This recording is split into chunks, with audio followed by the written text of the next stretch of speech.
इसी सीक्वेंस में अगला टॉपिक है टैप एंड एडवेंटिशियस रूट। अक्सर बच्चों से जब सवाल किया जाता है कि इस पौधे में कौन सी रूट है, तो ज़्यादातर बच्चे ये बताने में फ़ेल हो जाते हैं। वैसे तो उनको एडवेंटिशियस और टैप रूट की डेफिनेशन यूजुअली पता होती है, लेकिन जब प्लांट्स में प्रैक्टिकली पूछा जाता है कि बताइए इस पौधे में टैप रूट है या एडवेंटिशियस रूट है, तो वो इसका जवाब देने में असफल हो जाते हैं।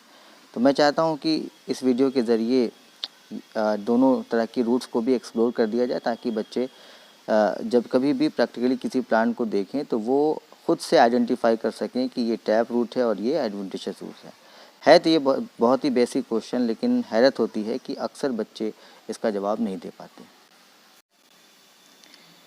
देखिए, ये रेफरेंस सेटाइवस है, जिसे हम कॉमनली रेडिश या मूली कहते हैं। ब्रासिकेसी फैमिली का एक मेंबर है, जो कि ब्रासिकेसी एक डाइकॉट फैमिली है। यूजुअली जितने भी डाइकॉट्स प्लांट्स होते हैं उन सब में टैप रूट पाई जाती है, और जो मोनोकॉट्स होते हैं उनमें जो नॉर्मल रूट सिस्टम होता है वो एडवेंटिशियस होता है। रेफरेंस सेटाइवस या फिर रेडिश की एक और ख़ासियत ये है कि इसमें जो टैप रूट होती है वो मॉडिफाइड होती है, क्योंकि ये ज़्यादातर फूड स्टोर करके फ्लैशी एंड स्वेलन हो जाती है। तो देखिए, टैप रूट की खासियत क्या होती है, इस प्लांट को हम निकाल के दिखाते हैं। देखिए, इस प्लांट में इतनी लंबी टैप रूट है, ठीक है।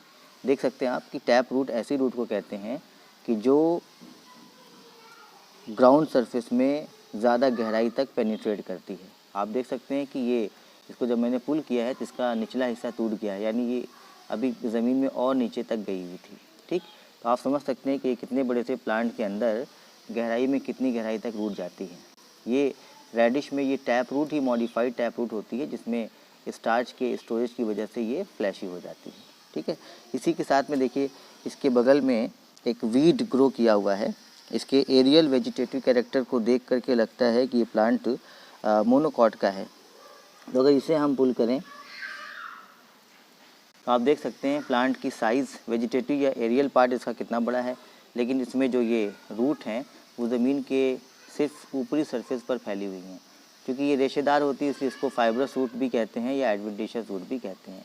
देखिए, एडवेंटिशियस रूट का डेवलपमेंट जब होता है तो पहले तो प्लांट में जो सीड होती है, सीड के रेडिकल पार्ट से प्राइमरी रूट निकलती है, फिर वो रूट बाद में रिप्लेस हो जाती है और शूट के बेसल पार्ट से कुछ फाइब्रस रूट निकलती है, जिनको हम कहते हैं एडवेंटिशियस रूट।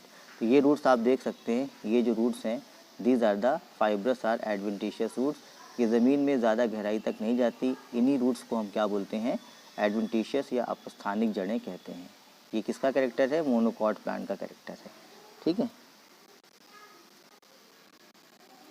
ये देखिए, दूसरे पौधे में भी आप देख सकते हैं, इसमें भी जड़ें ज़्यादा गहराई तक नहीं गई हुई हैं। इससे मालूम पड़ता है कि ये एडवेंटिशियस रूट्स हैं।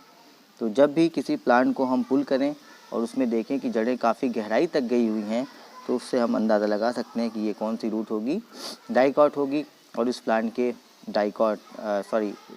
रूट कौन सी होगी, टैप रूट होगी। और इस प्लांट के डाइकॉट होने के ज़्यादा चांसेस होते हैं।